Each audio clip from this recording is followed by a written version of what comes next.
Assalamualaikum teman-teman. Perkenalkan, nama saya Nadia Sapitri Brusembiring dengan NIM 213304010278. Saya jurusan Ekonomi Akuntansi semester 2 tahun ajaran 2021-2022 di Universitas Prima Indonesia. Di sini saya membawakan mata kuliah Sistem Informasi Akuntansi dengan dosen Bapak Hotua Samosir SPD MSI. Di sini saya akan melanjutkan topik 7 tentang konsep dasar unsur-unsur sistem akuntansi pokok pada perusahaan. Di bagian 7.1 pengertian sistem akuntansi pokok. Menurut beberapa ahli masyarakat bahwa Satu Mulyadi mengumumkan sistem akuntansi adalah organisasi formulir catatan dan laporan yang dikoordinasikan sedemikian rupa untuk menyediakan informasi keuangan yang dibutuhkan oleh manajemen dalam pengelolaan. 2. Nugroho mengemukakan bahwa sistem akuntansi merupakan suatu alat yang dipakai untuk mengorganisasi atau menyusun, mengumpulkan, dan mengikhtiarkan keterangan-keterangan yang menyangkut seluruh transaksi perusahaan di perusahaan, di mana para pegawai kegiatan perusahaan bahwa bahan dan mesin-mesin dapat dipadukan sedemikian rupa sehingga pengawasan dapat dijalankan sebaik-baiknya. 3. Menurut Baritwan, setiap akuntansi yaitu sistem akuntansi adalah formulir-formulir, catatan-catatan, prosedur-prosedur, dan alat-alat yang digunakan untuk mengelola data mengenai usulan satu kesatuan ekonomis dengan tujuan untuk menghasilkan umpan balik dalam bentuk laporan-laporan yang dilakukan oleh manajemen untuk mengawasi usahanya dan bagi pihak-pihak yang berkepentingan seperti pemegang saham, direktur, dan lembaga-lembaga pemerintahan untuk memulai hasil operasi. Kemudian 7.2 bukti transaksi. Untuk melaksanakan atau menjalankan sistem akuntansi, bukti transaksi merupakan pemicu setiap catatan dalam catatan akuntansi, dimulai dari bukti transaksi atau dokumen. Bukti transaksi adalah dasar untuk melakukan pencatatan karena dipengawasi atas penggunaan bukti transaksi mutlak dilakukannya. Seperti inilah prinsip-prinsip perusahaan bukti transaksi tersebut adalah 1. Mencantumkan identitasi bukti transaksi. 2. Pencantuman identitasi perusahaan. 3. Merencanakan sesuai kebutuhan. 4. Ada tembusan atau kopi. 5. Percantuman unsur internal cek. 6. Percantuman nomor urut cek. Seperti ini contoh-contoh transaksi yang banyak digunakan perusahaan.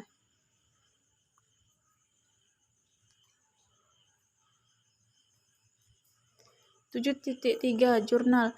Dalam pencatatan transaksi terutama yang kebanyakan masih manual atau buku, jurnal memegang peranan yang sangat penting karena merupakan catatan akuntansi pertama yang disusun secara kronologis. Jurnal khusus yang ada pada umumnya digunakan antara lain 1. Jurnal penjualan, 2. Jurnal pembelian, 3. Jurnal penerimaan kas, 4. Jurnal pengeluaran kas, 5. Jurnal pemakaian bahan. Untuk merancang format jurnal khusus, hal-hal berikut ini harus dipertimbangkan. 1. Pelajari karakteristik transaksi perusahaan. 2. Pencatatan ayat jurnal standar. 3. Pembantuan format jurnal khusus mengikuti ayat jurnal standar. Contoh format jurnal khusus seperti ini. Jurnal penjualan seperti ini. Jurnal pembelian seperti ini. Jurnal penerimaan kas seperti ini. Dan jurnal pengeluaran kas seperti ini. Selanjutnya 7.4 buku besar dan buku pembantu. Buku besar dan buku pembantu adalah catatan akuntansi kedua dalam siklus pencatatan transaksi. Format buku besar dan buku pembantu dapat dibuat dengan variasi beberapa bentuk berikut. Rekening T seperti ini dia contohnya. Rekening saldo berjalan dengan ke suku kolom saldo. Ketiga, rekening saldo berjalan dalam kedua kolom saldo. Kemudian 7.5 klarifikasi dan kode rekening. Untuk menentukan klarifikasi rekening, pada umumnya metode yang digunakan adalah pendekatan laporan keuangan dengan mengambil skema laporan keuangan. Misalnya untuk klarifikasi dalam neraca aktiva: 1. Aktiva lancar, 2. Investasi jangka panjang, 3. Aktiva tetap, aktiva 4. Tidak terwujud, 5. Aktiva lain-lain. Hutang dan modal: 1. Hutang melancar, 2. Hutang jangka panjang, 3. Modal. Untuk klarifikasi untuk laporan laba rugi penjualan: biaya-biaya usaha, 1. Biaya produksi, 2. Biaya pemasaran, 3. Biaya administrasi dan umum, pendapatan dan biaya di luar usaha, 1. Pendapatan sewa, 2. Biaya bunga. Selanjutnya 7.6 kode rekening. Penentuan klarifikasi rekening selalu diikuti dengan memberikan kode rekeningnya. Hal ini bertujuan untuk mempermudah dalam klarifikasi, mengidentifikasi, dan mempersiapkan. Ada beberapa metode pemberian kode rekening, diantaranya A. Kode dengan angka urut 1 kas, 2 piutang dagang, 3 persediaan barang, 4 tanah, 5 bangunan, 6 akumulasi penyusutan bangunan, 7 hutang dagang, 8 hutang bank jangka panjang, 9 modal, 10 prime, 12 pendapatan, 11 pendapatan, 12 biaya gaji, 13 biaya bahan habis pakai, 14 biaya penyusutan, 15 biaya utilitas, 16 biaya lain-lain.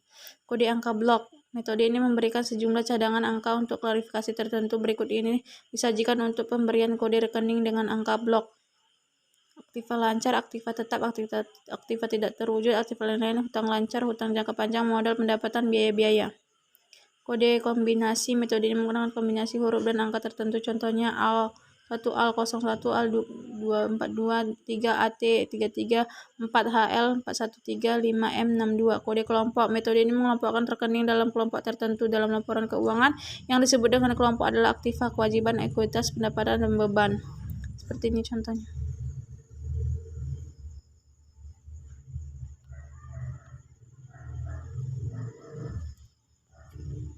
Kemudian 7.7 laporan. Laporan yang dihasilkan sistem akuntansi pokok adalah laporan keuangan dan juga dapat berupa laporan yang lain-lain. Seperti ini contohnya. Kemudian 7.8 kesimpulan. Sistem akuntansi merupakan suatu organisasi yang digunakan untuk merangkum semua kegiatan dan transaksi perusahaan guna menghasilkan informasi yang diperlukan oleh manajemen sebagai alat pengawasan demi kelancaran aktiva perusahaan di masa yang akan datang. Unsur-unsur sistem akuntansi pokok. 1. Formulir merupakan dokumen yang digunakan untuk merekam terjadinya transaksi. 2. Jurnal. Jurnal merupakan catatan akuntansi pertama yang digunakan untuk mencatat dan mengklarifikasi, meringkas data keuangan dan data yang lain.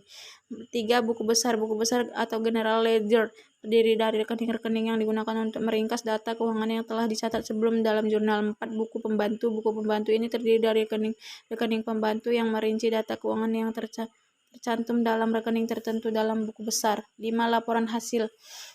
Laporan hasil akhir proses akuntansi adalah laporan keuangan yang dapat merupakan neraca, laporan laba rugi, laporan perubahan laba yang ditahan, laporan harga pokok produksi, laporan biaya pemasaran, laporan harga pokok penjualan, dan daftar umur piutang, daftar utang yang akan dibayar, daftar saldo persediaan yang lambat penjualannya. Laporan berisi informasi yang merupakan